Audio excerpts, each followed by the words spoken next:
Lebih tepatnya, tidak tahu apa yang Jason katakan padanya, sampai dia langsung meninggalkan kota Colo malam itu. Untuk pertama kalinya wajah Henry tampak lemas. Dia masih sangat waspada pada kita. Selesai bicara, Lina cemberut. Kenapa sih kita juga tidak melakukan apapun padanya, hanya ingin dia pulang? Baginya, kita hanya orang asing, pelan-pelan saja. Sekarang coba cari dulu dia ada di mana.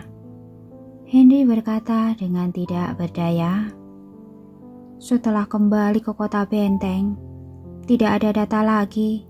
Sangat sulit menemukannya. Bau Lina merosot, dia berkata dengan lemah. Saat ini wajah Henry menjadi dingin. Sepertinya Jason menemukan sesuatu. Makanya Yasmin bersikap begitu waspada terhadap kita. Tapi dia bisa langsung menanyakannya pada kita. Di dalam hatinya, dia masih belum menerima kita.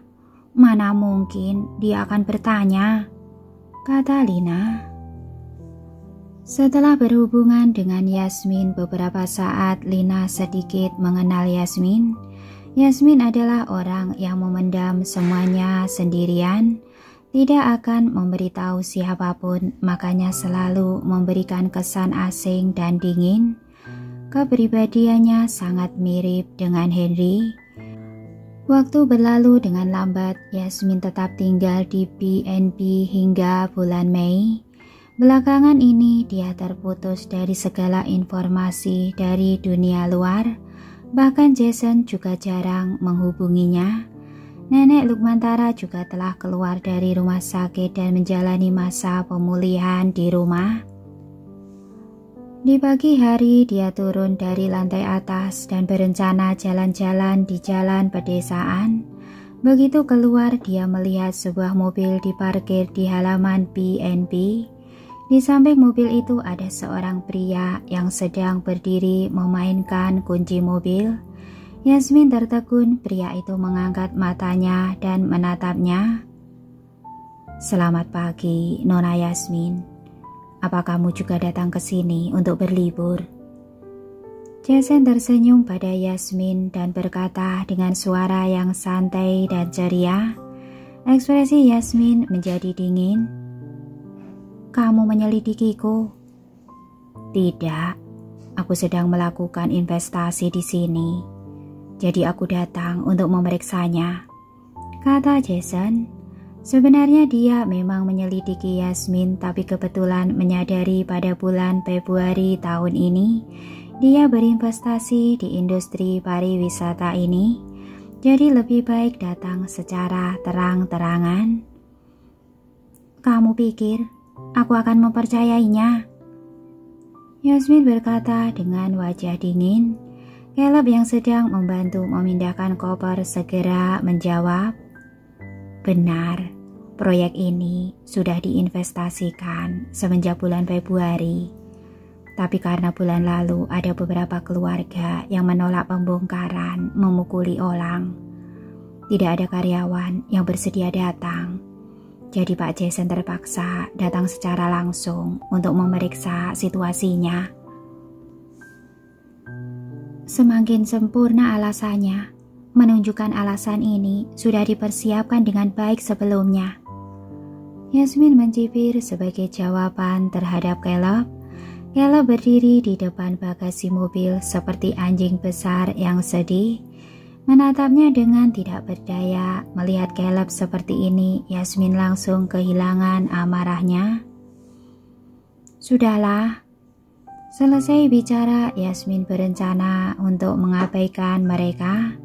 Jason segera mengikuti Yasmin. Yasmin menyadari Jason penuh dengan persiapan. Jason mengenakan pakaian olahraga kasual berwarna abu-abu dan putih, serta sepatu olahraga di kakinya. Yasmin mengenakan rok tali yang dirancang sendiri dan kemeja lengan sempit double breasted. Rambut panjangnya diikat dengan jepit rambut kayu di bagian belakang kepalanya. Dia terlihat keren dan cantik secara klasik. Jason mengaguminya selama beberapa saat dan kemudian berkata, "Pakaianmu ini sangat bagus. Pagi-pagi sudah keluar jalan-jalan. Apa kamu sudah sarapan?"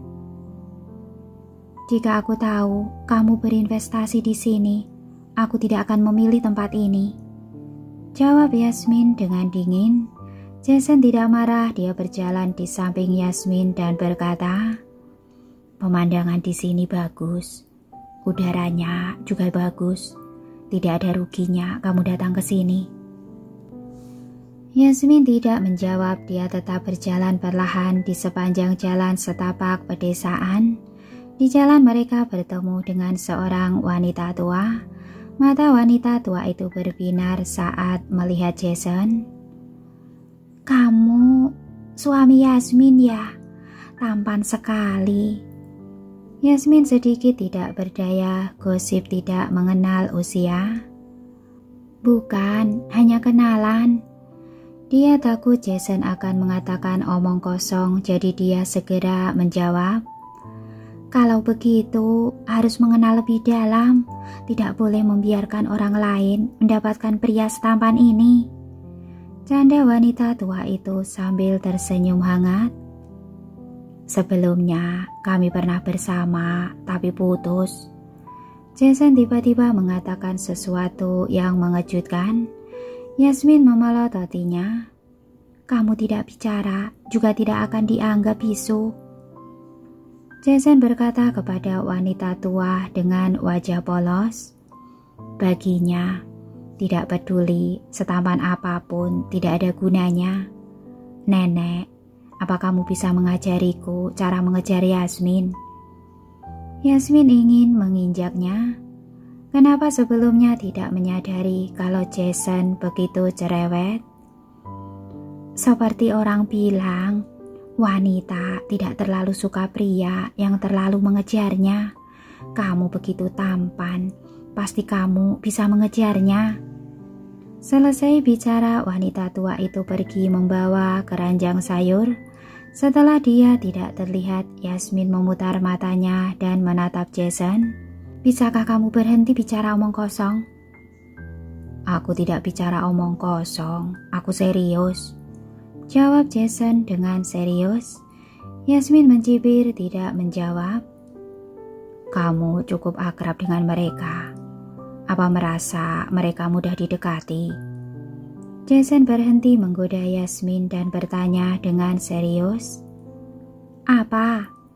Yasmin menoleh padanya dari sudut mata. "Bukankah ada beberapa keluarga yang sulit ditangani?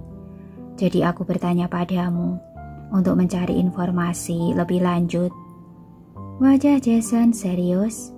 Di dalam hati Yasmin berkata, dia benar-benar datang ke sini untuk bekerja. "Aku tidak tahu.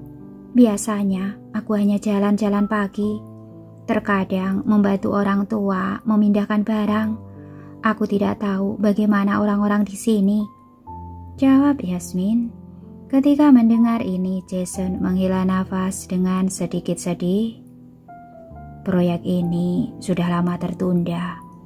Kalau tertunda semakin lama dan peraturan berubah, semuanya akan sia-sia. Apa kamu tahu berapa kerugian yang harus ditanggung jika itu sampai terjadi?" "Itu bukan urusanku." Yasmin terus-menerus menolak Jason. "Sebelumnya aku tidak pernah menyadari kalau kamu memiliki temperamen yang buruk dan sulit diajak bicara." Jason memandang Yasmin dengan sedikit terkejut. Walaupun terkadang Yasmin mengucapkan kata-kata kasar, tapi seringkali masih sangat lembut dan patuh. "Kalau sebelumnya tidak menyadarinya, seharusnya kamu introspeksi diri. Kenapa bisa tidak menyadarinya?" kata Yasmin dengan wajah dingin. Yasmin merasa dirinya selalu seperti ini. Jason tidak peduli padanya, makanya tidak menyadari karakter aslinya. Jason terkekeh. Kamu benar. Aku harus introspeksi diri. Aku bahkan tidak tahu wanita yang sudah tidur di sebelahku selama 3 tahun memiliki 2 wajah. Jangan ikuti aku kalau kamu membahas masa lalu lagi. Yasmin dengan tidak sabar menyela Jason. Sekarang mengingat masa lalu rasanya agak tidak tahu diri. Mereka berdua terus mengobrol sepanjang jalan saat mereka kembali matahari sudah tinggi. Tapi di pedesaan ada banyak pepohonan, jadi suhunya masih nyaman. Yasmin berjalan ke dapur. Jason bertanya pada Caleb yang sedang menunggu mereka kembali. Apa kamarnya sudah siap? Sudah. Caleb mengangguk. Kalau begitu, kamu kembali ke kota dulu. Jangan beritahu siapapun tentang keberadaanku. Kalau ada apa-apa, hubungi aku lewat WhatsApp saja. Jason berkata pelan pada Caleb. Baik. Caleb mengangguk lagi dengan patuh. Jason melihat Yasmin sibuk di dapur B&B. Dia berjalan ke dapur dan melihat Yasmin sedang memotong daging. Dia bertanya, "Buat sarapan?" "Iya." Di dalam hati Yasmin berkata, "Bukankah datang untuk bekerja? Kenapa terlihat sangat menganggur?" Jason menyisingkan lengan bajunya dan berjalan ke sisi Yasmin. "Mau sarapan apa?" "Mie, apa yang kamu lakukan?" Yasmin membalikkan tubuhnya ke satu sisi ketika melihat Jason mengulurkan tangan untuk mengambil pisau dapur. "Aku akan membuatkan sarapan untukmu. Aku lihat kamu tidak memegang pisau dengan stabil." Jason memegang pergelangan tangan Yasmin dan mengambil pisau dapur yang sangat berat itu. Yasmin melihat Jason memotong bahan-bahan dengan terampil. Dia menyingkir untuk membantu mencuci sayuran. "Kalau kamu sibuk, pergilah bekerja. Setelah selesai, aku akan mengantarkannya ke kamarmu." Jason berhenti menatapnya dan berkata, "Tidak peduli sesibuk apapun, aku masih punya waktu untuk membuat sarapan," kata Yasmin. Saat sampai di sini, dia sudah berpikir, apapun yang terjadi dia harus makan dengan baik, sesibuk apapun harus meluangkan waktu untuk memasak. Jason mendesak, "Kamu sudah 2 kali masak bersamaku, tapi tidak ada yang berkesan baik." Ketika mendengar perkataannya, Yasmin merasa malu. "Kalau begitu, lakukan sendiri." Yasmin berbalik pergi dengan sedikit amarah di wajahnya. Jason mengerutkan bibirnya dan tersenyum tipis. Yasmin kembali ke kamar. Suasana hatinya sedikit aneh. Walaupun sudah bercerai, tapi saat melihat Jason ada di sampingnya, Yasmin selalu merasa tidak ada perbedaan yang besar jika dibandingkan dengan saat mereka masih menikah. Bahan-bahan di pedesaan tidak sebanyak yang ada di kota, tapi sangat segar. Jason memasak 2 mangkok mie dengan telur rebus, menaruh daun bawang cincang dan kubis. Dia juga dengan serius membuatkan bumbu pedas untuk Yasmin. Di kamar Yasmin ada meja besar yang ditutupi taplak meja. Gaun Natasha diletakkan di atas taplak meja. Gaunnya masih belum terlihat indah, tapi bagian rumit di atas meja menunjukkan gaun ini jelas tidak sederhana. Yasmin duduk di sofa tunggal. Ada sebuah meja kecil di atas sofa tersebut. Dia biasanya makan di meja kecil itu. "Sebelum datang ke sini, aku mengunjungi nenekmu. Nenekmu pulih dengan baik dan penuh semangat." Jason berdiri di dekat jendela dan bicara dengan Yasmin. Yasmin mengangguk. "Terima kasih telah mengunjungi nenekku." "Tidak perlu berterima kasih. Sudah seharusnya," kata Jason. Nenek Lumantara dirawat di rumah sakit karena neneknya. Jadi secara logika dan emosional sudah sepantasnya dia mengunjunginya. Yasmin bergumam, tidak mengatakan apa-apa lagi. Jason berjalan ke arahnya dan berdiri di sampingnya. Aku dengar dari dokter, nenekmu diabetes, tapi tidak suntik insulin tepat waktu. Apa kamu tahu masalah ini? Sebelumnya neneknya pernah tidak suntik insulin. Yasmin sudah berulang kali memberitahunya, tapi ternyata masih seperti itu. Apa kamu menanyakan kondisinya secara detail? Yasmin bertanya. Iya, dokter mengatakan dia sepertinya memutuskan sesuai kondisinya. Sepertinya saat serius akan suntik dan makan obat. Jika tidak, dia tidak peduli, kata Jason. Ketika Yasmin mendengar ini, dia ingin segera terbang kembali. Tapi apa gunanya kembali sekarang saat dia menyuruh nenek akan dengan patuh melakukannya untuk sementara waktu. Tapi saat dia tidak mengawasi, neneknya langsung berbuat seenaknya. Setelah beberapa saat, Yasmin berkata pelan, "Aku akan menelpon dan mengingatkannya. Aku punya cara. Apa kamu mau mendengarkannya?" Jason bertanya pada Yasmin. "Tidak perlu, aku akan menyelesaikannya sendiri," kata Yasmin. "Kamu keras kepala seperti nenekmu. Nenekmu sudah seperti itu, tapi kamu masih terjerat dalam dendam pribadi denganku dan tidak mau mendengar saranku." Jason segera berkata dengan wajah datar dan tidak senang. Yasmin mengerutkan kening dan menatapnya. "Apa yang terjadi pada nenekku kali ini adalah karena nenekmu dan Joanna. Aku sama sekali tidak berani memiliki hubungan denganmu." "Kamu bahkan tidak mendengarkan, tapi begitu yakin rencana ini ada hubungannya denganku?" Jason bertanya. "Rencana ini keluar dari mulutmu. Tidak mungkin tidak ada hubungannya denganmu, kan?" Yasmin berkata dengan sedikit sarkasme di wajahnya. Jason mengulurkan tangan dan mencubit wajahnya. "Bisakah kamu mengatakan sesuatu yang baik? Walaupun kamu tidak memberiku muka, tapi beri muka pada mie ini, kan?" "Aku tidak memaksamu memasaknya. Kamu sendiri yang ingin memasak." Yasmin menepis tangannya. "Mau dengar atau tidak?" Jason mengulurkan tangan dan menyentuh wajahnya lagi. "Kalau begitu, beritahu aku." Yasmin ingin menggigit jari yang menyentuhnya. "Ideku adalah mencari dokter keluarga yang dapat diandalkan untuk nenekmu. Aku akan membantu memeriksa orang itu. Saat ada waktu, kamu bisa pergi bicara dengan dokter secara langsung." Jason memandang Yasmin dengan ekspresi tenang, tapi sebenarnya di dalam hati dia merasa agak tegang.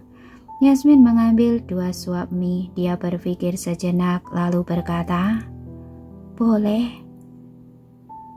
Rencana ini sudah sangat bagus." "Apa kamu yakin nenekmu dan Joanna tidak akan mengetahui kamu mencari dokter?" Yasmin masih sedikit ragu. Dia tidak ingin diganggu oleh nenek Gunawan lagi. Jason menatapnya dengan mata yang dalam. "Kamu begitu tidak mempercayaiku." "Ini menyangkut nyawa nenekku. Aku tidak berani mengambil resiko," kata Yasmin. Kemungkinan besar dia akan menolak ide Jason. "Oke, aku jamin tidak akan ada orang lain yang tahu tentang ini." Yasmin hampir selesai makan mie. Dia mengangkat matanya dan melirik ke arah Jason yang masih berdiri di sampingnya. "Apa kamu masih ada urusan lain? Kalau tidak ada, keluarlah. Selesai makan, aku akan mengurus pekerjaanku." Jason memandang mangkuknya dan berkata, "Kuah mie-nya enak. Setelah kamu menghabiskannya, aku akan membawa mangkuknya keluar dan kamu bisa konsentrasi dengan pekerjaanmu." Yasmin tidak tahu harus berkata apa untuk sesaat. "Cepat makan, masih ada yang harus aku lakukan." desak Jason dengan suara lembut. Yasmin kembali tersadar. Dia menghabiskan kuah mie lalu menyerahkan mangkok serta sumpitnya pada Jason. Kemudian dia berkata dengan sopan, "Terima kasih." Jason tersenyum tanpa mengatakan apa-apa. Benar saja, Jason tidak mengganggu Yasmin lagi sepanjang pagi itu. Saat jam makan siang, Yasmin keluar dari kamar dan hendak pergi ke dapur. Dia melihat Jason sudah keluar dari dapur. Jason sedang memegang sepiring ikan di tangannya. Ketika melihat Yasmin, dia berkata dengan nada familiar, "Cuci tanganmu dan bersiaplah untuk makan." "Kamu tidak pergi kerja?" Yasmin berjalan menuju wastafel. Jason mengangkat alisnya. "Pergi. Aku mengamati lingkungan sekitar dan menangkap 2 ikan. Tidak tahu bagaimana rasanya." Yasmin ingin memutar matanya. Bekerja apanya? Jelas-jelas sedang berlibur. Dia duduk di meja makan, melihat Jason membawakan hidangan satu persatu. Tapi jika dihitung dengan cermat, hanya ada 3 hidangan dan 1 sup. "Aku tidak menyangka kamu bisa memasak hidangan biasa ini." Yasmin mengambil sumpit, mencium aroma masakan dan merasakan air liur memenuhi mulutnya. Jason duduk di seberangnya dengan sedikit senyuman di bibirnya. Begitu mahir memasak, pasti bisa membuat masakan sederhana atau masakan rumit. Hanya perbedaan rasa saja. Keduanya benar-benar terlihat seperti teman biasa, duduk di meja makan dan mengobrol tentang hal-hal yang tidak berguna.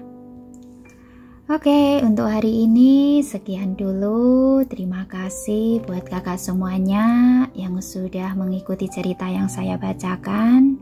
Dan saya minta maaf ya, ceritanya seringkali jeda karena kondisi di sini ya, yang cuacanya sudah dingin, jadi badan ini harus terus digerakkan ya. Jadi kalau duduk seperti ini itu badan terasa dingin sekali. Oke, terima kasih buat semuanya. Sekian dulu dari saya. Merry Christmas. Wassalamualaikum warahmatullahi wabarakatuh.